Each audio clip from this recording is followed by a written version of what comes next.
who is Akshobhya Bhairav. Before understanding who is Akshobhya Bhairav, I would like to make a clear difference between who is Shiva and who is Shakti. Shiva is the unchanging consciousness and Shakti is the changing consciousness. What I mean by that is, Shiva is the consciousness which does not interact with anything and which does not identify itself with anything, and Shakti is the pure consciousness which identifies itself with many things. For example, since your childhood till the present age, there was something within you that did not change at all. So that is the Shiva, that is your pure consciousness. Whereas there were many things inside you that kept on changing.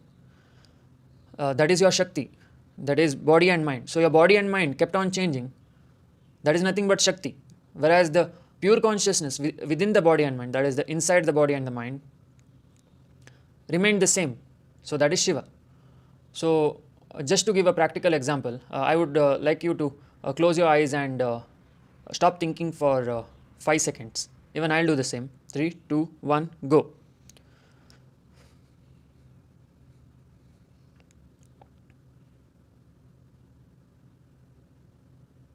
Okay, now you can open your eyes.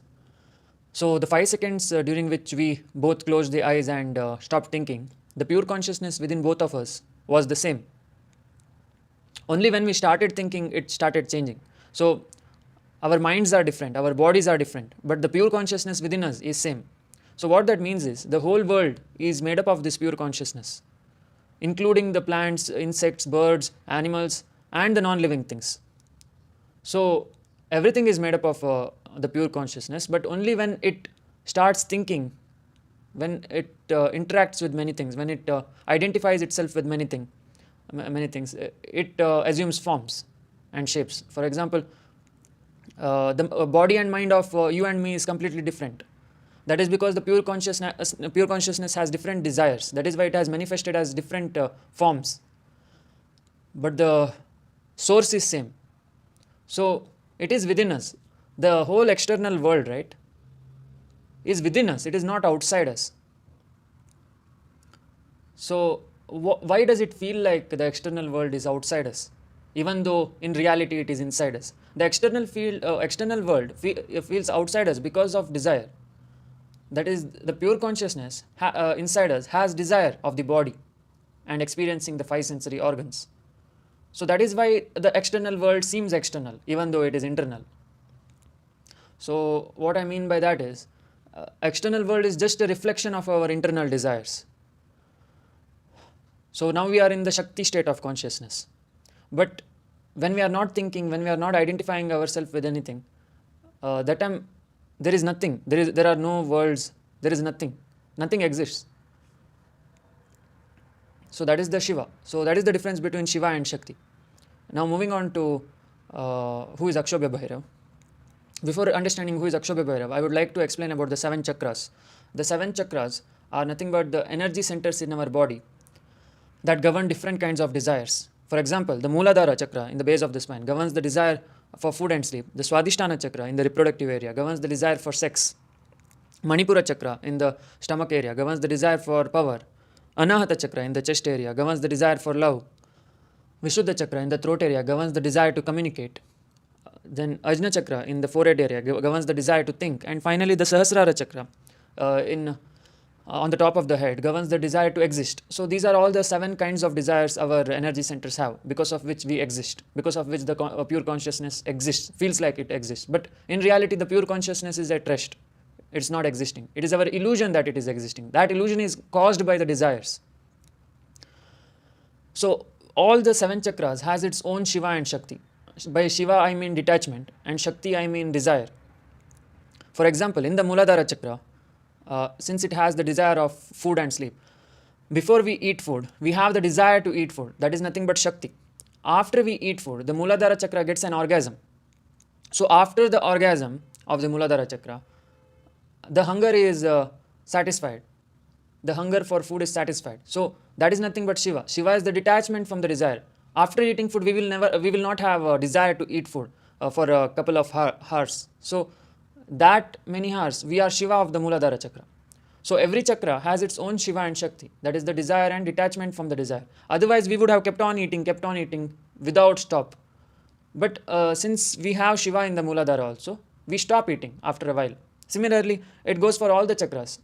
For the chakra of Swadhisthana, that is desire of sex, chakra of Manipura, desire for power, Anahata, desire for love, Vishuddha, desire to communicate. So now we are talking about the Vishuddha chakra. That is, in the Vishuddha chakra, there is desire to communicate. So that is the Shakti of the Vishuddha chakra. The Shaktis of Vishuddha chakra are Mahavidya, Matangi, and Mahavidya, who is that? Mahavidya Tara. So Mahavidya Tara and Mahavidya Matangi are there in the Vishuddha chakra. They are the Shakti, desire to communicate of the Vishuddha chakra. After we communicate, after we talk to people, what happens? After we talk to people, we get an orgasm in the Vishuddha chakra. We feel like stopping the conversation, right? Like after, if you observe, if you talk with anyone, like after like 5-10 minutes, you will stop talking with them. So that is nothing but you got an orgasm in the Vishuddha chakra. That is why you stopped talking. So you got detached from the desire to talk. So that detachment is Akshobhya Bhairav. So same goes with all the chakras. Every chakra has its own orgasm, after which we have detachment from the desire to orgasm. So the Vishuddha chakra Shiva is Akshobhya Bhairav. Now, if all the chakra is just Shiva and Shakti, then who are we? We are just the cosmic play of Shiva and Shakti. That is, we are the pure consciousness which had the desire. That is why everything exists. And now the point of life is to evolve. For example, since our consciousness was in the preliminary stage, that is amoeba, we evolved, right? That is from amoeba to insects, plants, reptiles, amphibians, mammals, etc., etc. So we have evolved through so many species. Now we have become the humans. So now again, the point of life is to evolve. It is not to stay stagnant. The question is how to evolve. So in order to evolve, we have to detach from the desire of the lower chakras. That is, you can see in dogs, right? Dogs have only the lower chakra, till only Anahata. They don't have the Vishuddha chakra, Ajna chakra, and Sahasrara chakra in a strong manner. They are developing it, but they don't have it in a strong manner. You can see Anahata chakra very strong in a dog. That is because it's most upper chakra. So it loves everyone unconditionally so much, but because that is their most upper chakra. Now they are developing the desire to communicate. So their consciousness is evolving. Similarly, now what our plan is, our plan should be to detach from the lower chakras, that is desire to communicate, desire to love, desire for power, desire to have sex, desire to eat food. So those lower chakra desires must be extinguished, and we have to aim for the biggest desire, that is the desire to think and desire to exist.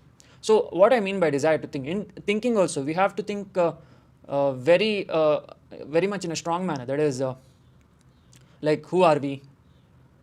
Where have we come from? What is the base reality? What is the source of all creation? We have to think in such a strong manner. So when we think in such a high level, what happens is the Ajna chakra opens. It gets an orgasm and it opens. Here also there is detachment. That is, after we think too much, we get tired. So that is nothing but Shiva of the Ajna chakra. I'll be talking about that in the upcoming videos. Similarly, there is a Sahasrara chakra has desire to exist also. After when we extinguish the desire to exist, we become the Shiva himself. That is nothingness, total nothingness, the pure consciousness at rest. So before going to the Sahasrara, first we have to open the Ajna chakra. In order to open the Ajna chakra completely, we have to become astral beings. That is, we have to evolve from human beings to astral beings. So what is an astral being capable of?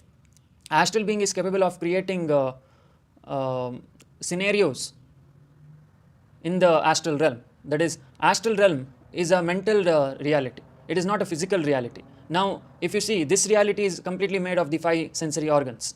That is sight, hearing, smell, touch, taste. So this physical reality is made up of the 5 sensory organs. But the mental reality is completely made up of the Ajna chakra, that is the desire to think. So in the astral realm, there are very advanced beings. Those advanced beings have the capability to create environments.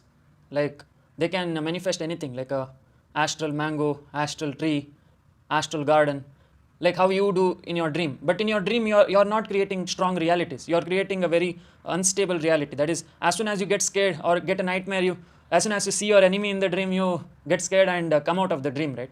So what that means is your consciousness, your unexplored part of your consciousness is not stable. That is, you're scared of your own consciousness. So in order to become astral beings, we have to become very comfortable with our own consciousness. Then finally, we have to become causal beings. Causal beings have left all the lower chakra orgasms, and they just have the desire to exist. So an example of a causal being is Vishnu. So Vishnu creates a very stable dream. He creates universes. So for example, this universe is a universe created by a causal being, which is nothing but the Garbhodakshaya Vishnu. So there are many Garbhodakshaya Vishnus. There are many causal beings in the causal realm who are creating multiple universes, what we call as the multiverse. So we have to become like them. We have to become like causal beings. That is the power of all the chakras. That is the Shastra and Ajna. The below chakras are not so strong, but you can see the strength of the below chakras also. For example, your Swadhisthana chakra has the power to create a baby. So imagine the power of your Ajna chakra and Sahasrara chakra, the creative power of your Ajna and Sahasrara. It is beyond your comprehension. So you have to explore your unexplored parts of your consciousness. You have to not be scared of your own mind. You have to be very comfortable. You have to forgive yourself, love yourself. So I hope this video will bring strength to your consciousness. I hope you'll become a Vishnu soon, a strong Vishnu. Now we are all the Kshirodakshaya Vishnus. So we have to become Garbhodakshaya Vishnus, that is causal beings eventually after we evolve.